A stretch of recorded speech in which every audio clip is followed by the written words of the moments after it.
Okay, so now I'm a moderator. This is different. I'm a little bit nervous. That's okay. Okay, wait, I have to read a little bit first. I love a script. Hello, everyone. Okay, good. Am I okay? All right, hello, everyone, and welcome to the ACLU's Freedom to Be, the Future of Trans Visibility panel at the Hollywood Reporter's annual Raising Our Voices luncheon. I did it, okay. Just quickly, I do want to say on a personal note why I'm here. I'm here because there is so much fear and ignorance right now in the atmosphere, in the political atmosphere, in the social discourse around trans people. And it is so destructive, and it is so wrong. I'm lucky. I have a trans son. I have 4 kids. And I love my kids, and I brag about all of them because that's our job. We're parents, we get to brag about our children. I'm sorry, that's just how it is. And I do. I brag about all of my kids, and I brag about my son. And I know what it's like to be afraid. Okay? I know. I had a kid who said he was trans. I didn't know what to do. I was scared. I was ignorant. And so I know personally, like, what that journey is as a parent. I don't know what it's like to be trans, but I know what it's like to be a parent. And I am so grateful for this experience because it has opened up my mind and my soul and who I am as a human being in a way I never could have imagined. And I'm so grateful for that. And all of the themes that I heard of, even in the film about the East-West Bank, it's about bridges and connections. There is no reason to be frightened if you have a trans child or a gender-questioning child.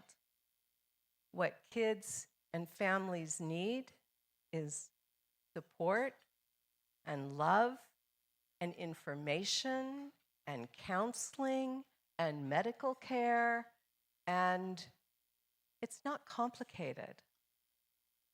And when we're going to talk about trans visibility with very visible trans folks, but that's not the goal in my mind. The goal is we all have trans folks in our lives. And I'm thinking, I made a list like of all of the folks that I know.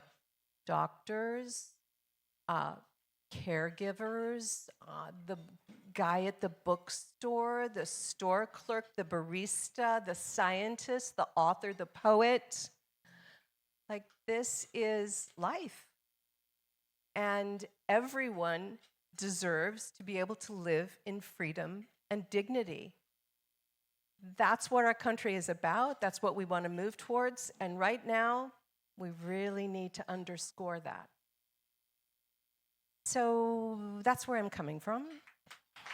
Thank you.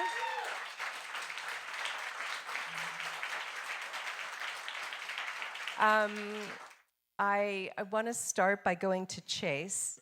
As many of you know, I hope, we are honored to have Chase because Chase is one of the most articulate advocates for the trans community in this country and knows so much. So I wanted to start, actually, if I could, if you can give us a picture about where we are kind of right now. There's a lot of trans legislation. From what I understand, sort of since same-sex marriage was approved, then, if I may, the political right sort of moved over to the trans issue and starts demonizing the trans community in a very pointed legislative way. So if you would, and maybe Project 2025 a little bit, or just kind of give us a sense of where we are. Yeah, so first of all, thank you all, and thank you, Annette. And I'm already a little bit crying, and Nina had me crying, and I'm like, okay, well, that's what we're doing, and that's okay. I'm here for it. We hold multitudes, but we are, I want to bring, Nava and I were talking about, like, we want to really nourish the magic of transness and the gift of having a trans child, for example. And I just also want to say we are in crisis, absolute crisis. There are hundreds of pieces of legislation targeting trans people introduced every year. And after the Supreme Court struck down bans on marriage equality for same-sex couples, a hundreds of millions to billions of dollar global movement was weaponized on the bodies of trans people. And for the last 9 years, we have been fighting just to exist, just to not have our healthcare criminalized, just to be able to go to the bathroom in school, to be able to enjoy the activities of our peers. And it is becoming increasingly impossible. And we cannot fight this legislative, this political, and importantly, this cultural battle alone, because we are dying. And so I can't raise the alarms enough. And if we look at what does the future hold, something like Project 2025, Project 2025 posits transness itself as criminal. It suggests that the weight of the government should be weaponized against us for existing. And so that is what we're up against. And so I am honored to sit here among these incredible artists who so often have to speak to their transness, but let's just take a moment to celebrate their brilliant art and their craft.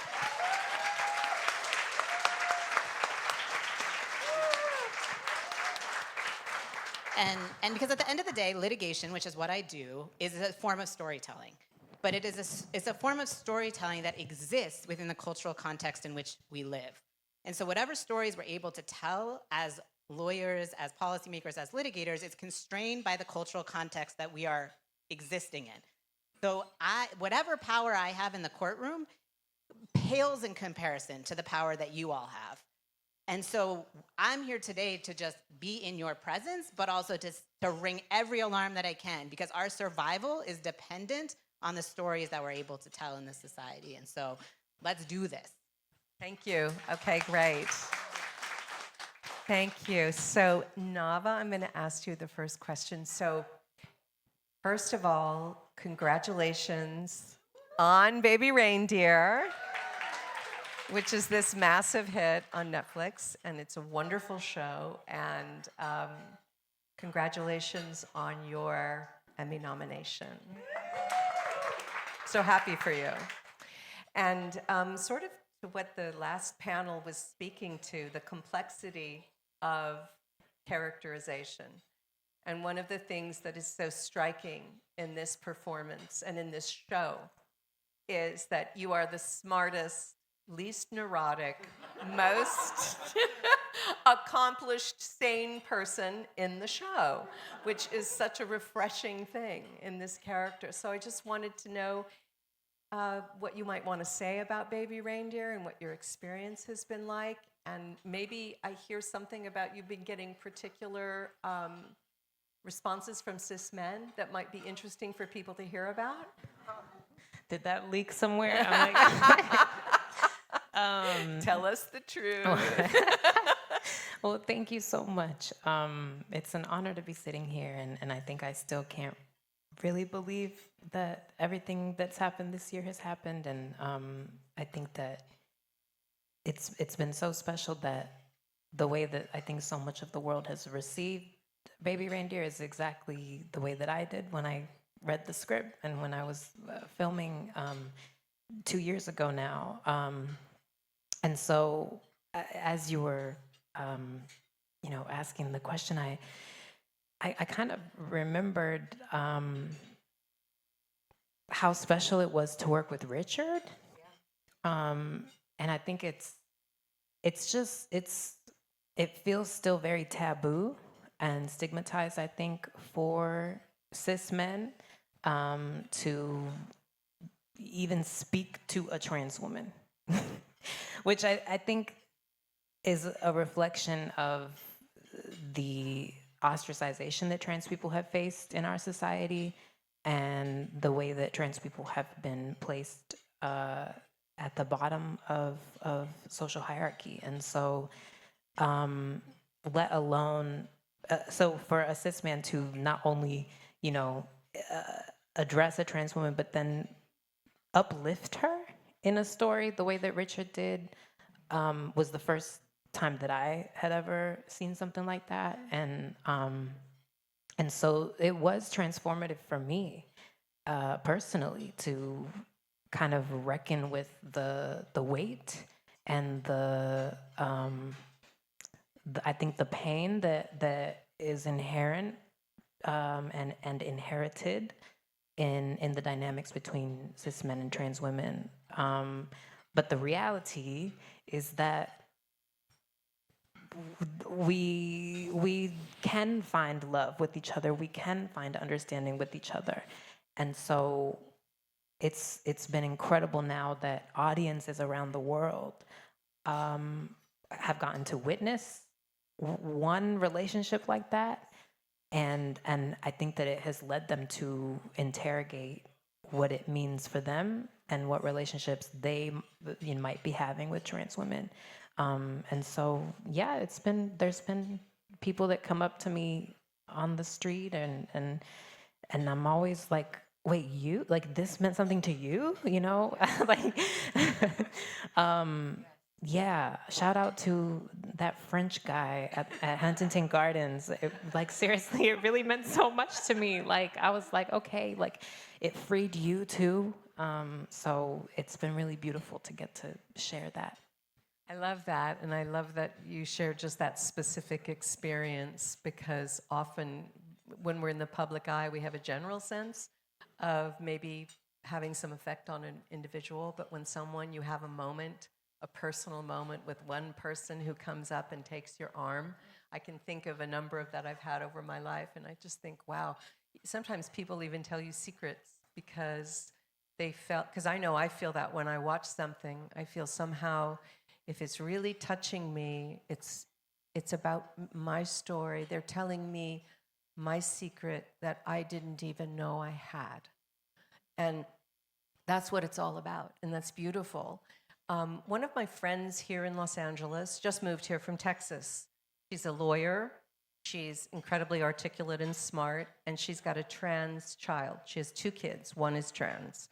She had to move out of Texas because of the draconian laws, the scary laws in Texas, aimed at kids and parents, and now even trans folks. I know there's another recent piece of legislation in Texas which is aimed at adults.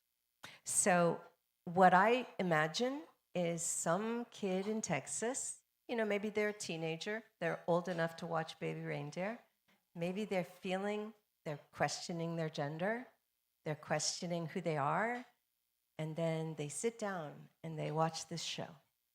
And they're like, oh, I see, that's an example of someone who figured it out. And, it's all a process. We're all figuring ourselves. It's an ongoing process. We know that. But anyway, thank you for your answer. That's beautiful. So, Brian, like your fellow panelists, you've also made history. Wow. In 2020, you became the first openly trans Black man cast as a series regular in a network show in 911 Lone Star on Fox.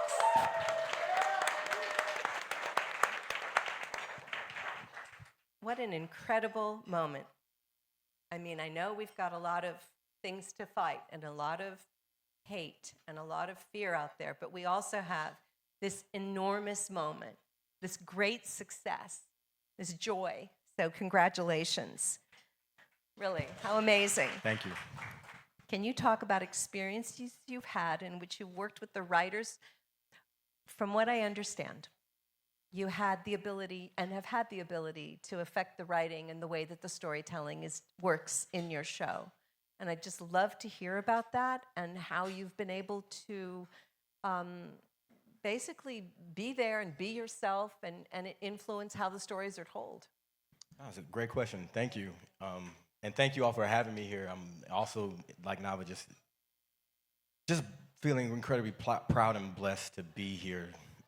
Like, there's a lot of times where I felt like I didn't have a future for myself. Like, I didn't see a future for myself just as a Black person, who wants to be an actor, as a trans person growing up in Michigan, thinking like I'm the only person like this, and then thinking that the only future for me, is to try to be someone that I'm not. I don't understand. Like I was having a hard enough time just trying to understand how do you be a girl, and it's like I'm supposed to be a woman. It's like I don't know, And then on top of that, if I do have transition or something like that, there's no trans actors. I'm not going to be able to act. What if they find out? Just all the fear around that, because this was in the early 2000s, and there wasn't much information available. So just being here in this room today as myself is just something, yeah. And it wouldn't be possible without the work that Chase and the ACLU is doing on the legislative side. It wouldn't be possible without the people who came before me, Candace Kane, Trace Lissette, Laverne Cox. People have paved the way for me, so I feel like I'm standing on the shoulder of giants, in my trans history. So I'm just incredibly fortunate to be here, and I think that spoke to the significance of being able to even play Paul Strickland, like the fact that someone decided to write a character that's going to be a trans man. That was like, that didn't exist, right? So it's like just to have all these things fall in line, to feel like I could find the courage to be myself, to gather the information in the pre-Google era and find my way and make my way out of Michigan into New York, into this industry, and to build my craft up to a point where I felt like I want to be good enough to be honest on screen. Yes. So I want to learn this craft so that I can do that, and then feeling like, okay, I'm ready to do that, but no one knows about me. I was just taking on any character that would allow me to show my ability to be human on screen. And there weren't any trans masculine characters that would allow me to really step into that. The characters that were being written for us at that time, were either they were trans feminine characters, and they were usually like the victim or the villain or something like that. So the evolution of the writing was really great up to a point, because they were starting to then let more trans and gender nonconforming people into the writer's room. And that informed the stories that were being told. And I feel like on the show 911 Lone Star, they didn't have any trans people in the room, but they were aware of that. And they were like, we want you to be in here. We want to tell this story, but we're not the experts on this story. And I'm like, well, I'm glad you can recognize that. That's great. Let me tell you some things. So it was a really open experience that I felt prepared to do because I had the experience of working on Queen Sugar. And what was really great about that was a woman-led production. I mean, a lot of the department heads were women. The first director I worked with on that show was a woman director. It was the first time someone ever came into the makeup room and was like, introduced herself. And she was like, what's your ideas for the scene? And I was like, I have a few, thanks for asking.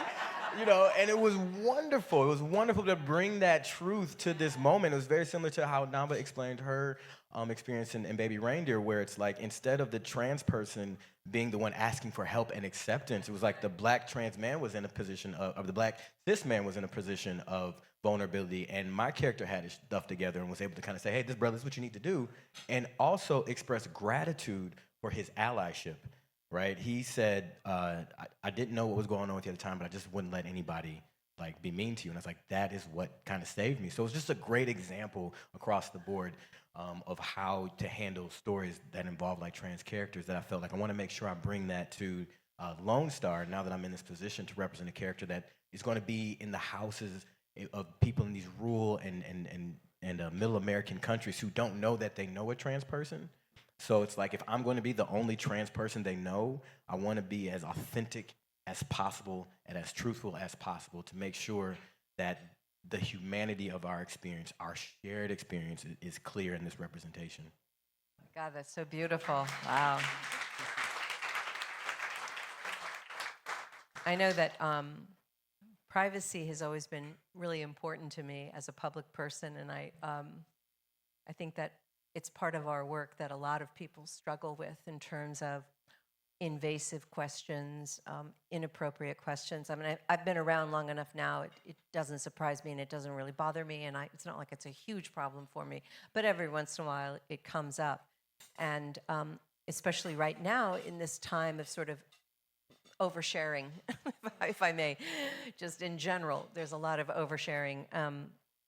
So having that sense of privacy about yourselves is also, I think, it's part of this. It's like visibility, but it's also, well, you get to have your own story and your own privacy. And sometimes people invade that when you're a public person. Michaela Jaé, so you have enjoyed a run of incredibly diverse roles in TV and film since first breaking out in the lead in FX's Pose. So you have really embraced your platform, shall we say, and really spoken out when you felt you needed to in the New York Times and other places very eloquently about your experience, your personal experience, and what your opinions are. And I applaud that, and I respect that about you. I don't know why so many public people who aren't even in the political sphere, but are more in the cultural sphere, shall we say, choose to treat trans people with derision, as being the other, as being less than. I don't understand it. I find it heartbreaking and enraging.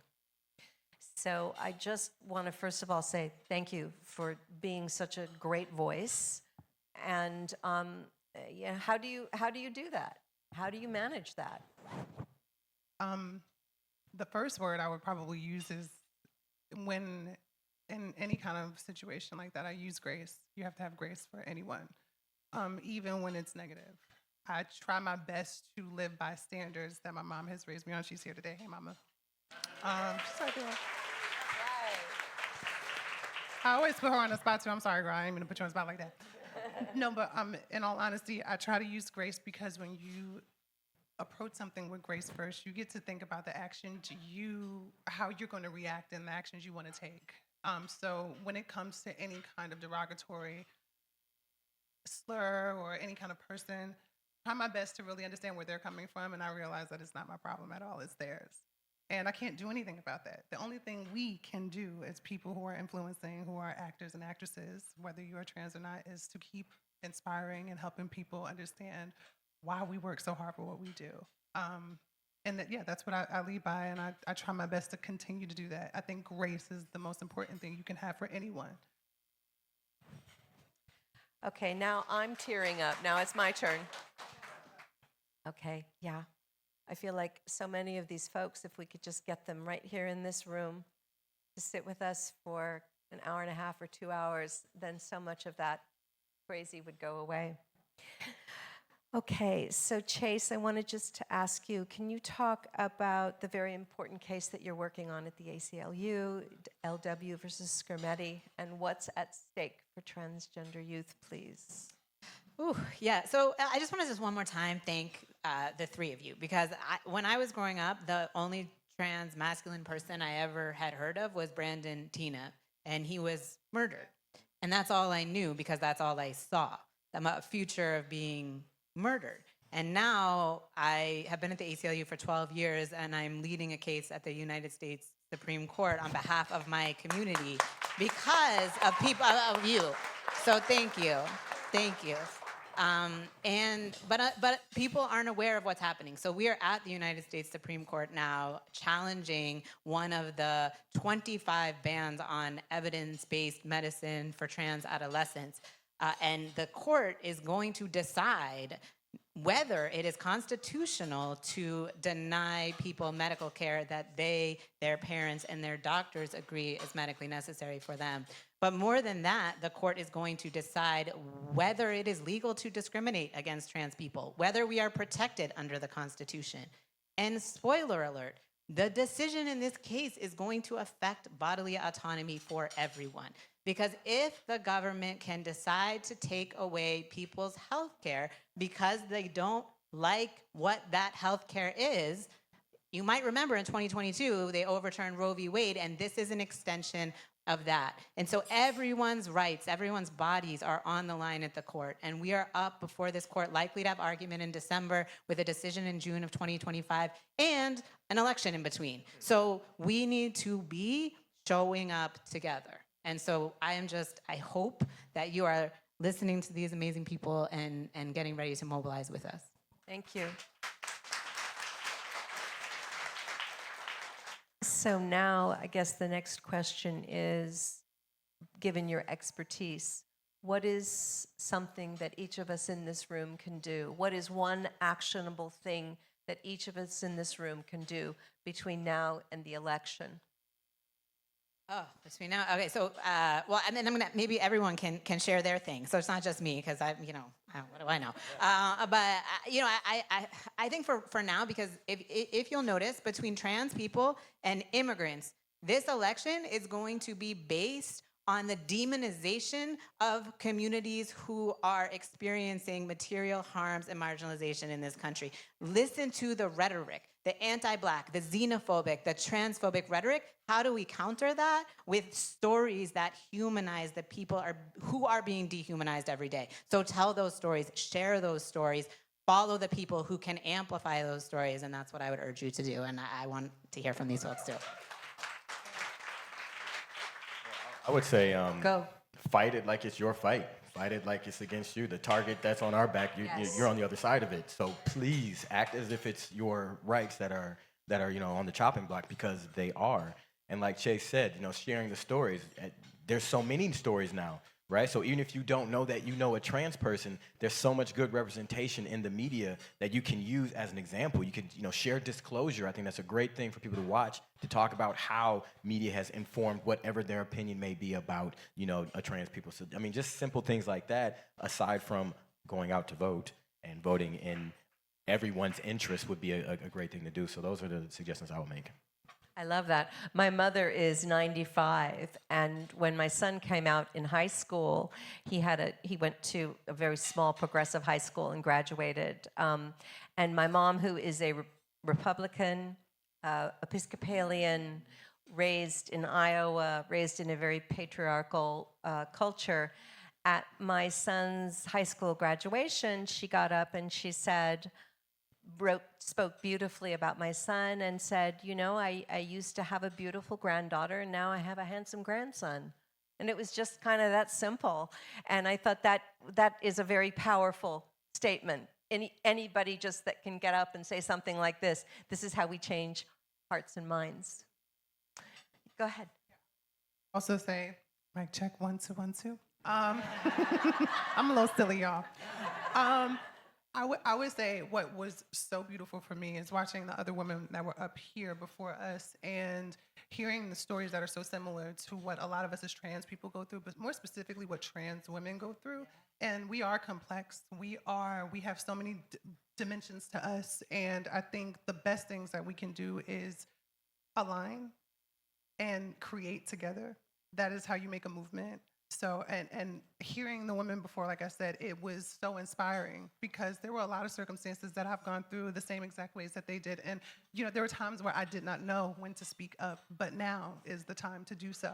So I think that's the best thing you can do. And if you have women like that on your side, I love that. You win. So, yeah, I mean, I think, as Lisa alluded to, as women, we were taught to be quiet and to listen. And I remember many films as I was starting, and the director's the boss, and I'm supposed to do what the director tells me to do. And I would look at a script and I would think, oh yeah, this is really good. There's like a little section in here that I think doesn't quite work. It's kind of boring, and I don't know, but I'm not going to say anything because it's not my place. I'm just the actress. And then I would go to see the film, and I would look and I would say, oh my God, I was right. That's boring. That part of the movie is boring. Oh, okay. Maybe I have something to share here. And I've learned over the years, how to raise my voice without raising my voice, but diplomatically and saying what I felt. So the last question is, what does the freedom to be mean to you? So I'll start. So to me, it is what you just said. I get to have all of my inner complexity. Anytime I'm studying a character and I get to the point where there's an absolute contradiction within this person, I think, oh, that's where the gold is. Like, that's where the truth is somewhere in that place that we all have in us. And we all have the right to have that complexity and that mystery and that ambiguity and that search.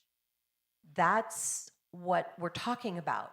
We're not talking about fighting for people that are fully formed and idealized. We're talking about the nuance and complexity of our experience. And what we do as performers, my view is that we are in the business of intimacy. And that quiet voice inside of you when you are alone, that we all have, that's what we're trying to dramatize. That's what we're trying to bring out so that when people see us, they say, oh, that's me. Or I felt something like that. Freedom, inner freedom, and outer freedom. That's my aspiration. So if anybody wants to talk about what does freedom to be mean, Nava, do you want to mention? That's beautiful. Wow. Freedom to be, I think, to me, is having self-determination and bodily autonomy be guaranteed and established in order to be able to sprout new dreams at every stage of the way. Because I think that so often people who are marginalized in our society, we can get stuck having to just fight for our right to exist. Housing, healthcare, and employment, we can get stuck on just dreaming for that one opportunity, and then dreaming to be recognized. And then, is it ever going to happen again in our industry? I think that's a question that we kind of return to. It's like, maybe that was it. And so I think for trans people especially, because we have to fight for so much just to get one opportunity, I think true freedom would be that I get to sprout new dreams over and over and not have to get stuck on one of them. Yeah.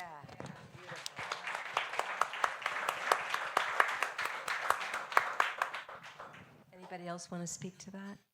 That was beautiful.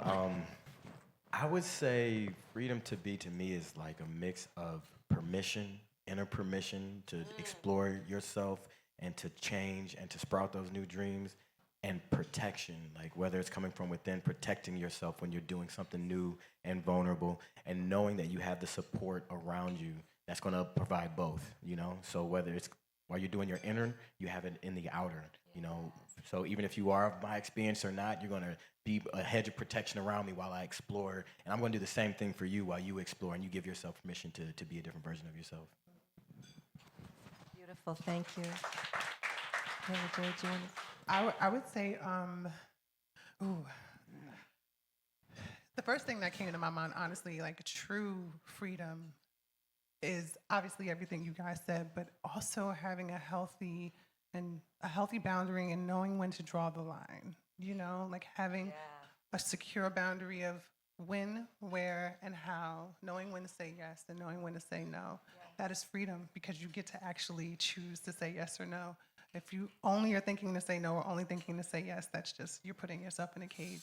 So I think you have to have a healthy boundary, and also make sure you live as free as you can when you're home. Sure, I mean, like, you gotta be, that's the most important thing. No, but I think drawing a healthy boundary, that's crucial. That's how you find your freedom. I love that. Thank you. My God, yes. Chase, do you want to speak to that? Oh, it has been freeing to sit here among my trans friends, because we all know each other as it goes. But I guess I want to speak maybe to a more structural notion of freedom, which is that I think one of the reasons why transness is so threatening to people is because it represents a freedom that is unimaginable to so many. And freedom terrifies people because it requires you to confront choice and uncertainty and mess. And we are unnerving to people because we represent that freedom. And so what I guess I'd put it back to everyone else, which is to get to experience the freedom of transness.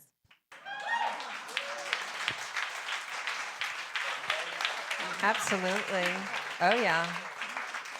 No, I definitely feel that in my life, that I've benefited so much from saying goodbye to the binary world. It's so boring and it's so limiting.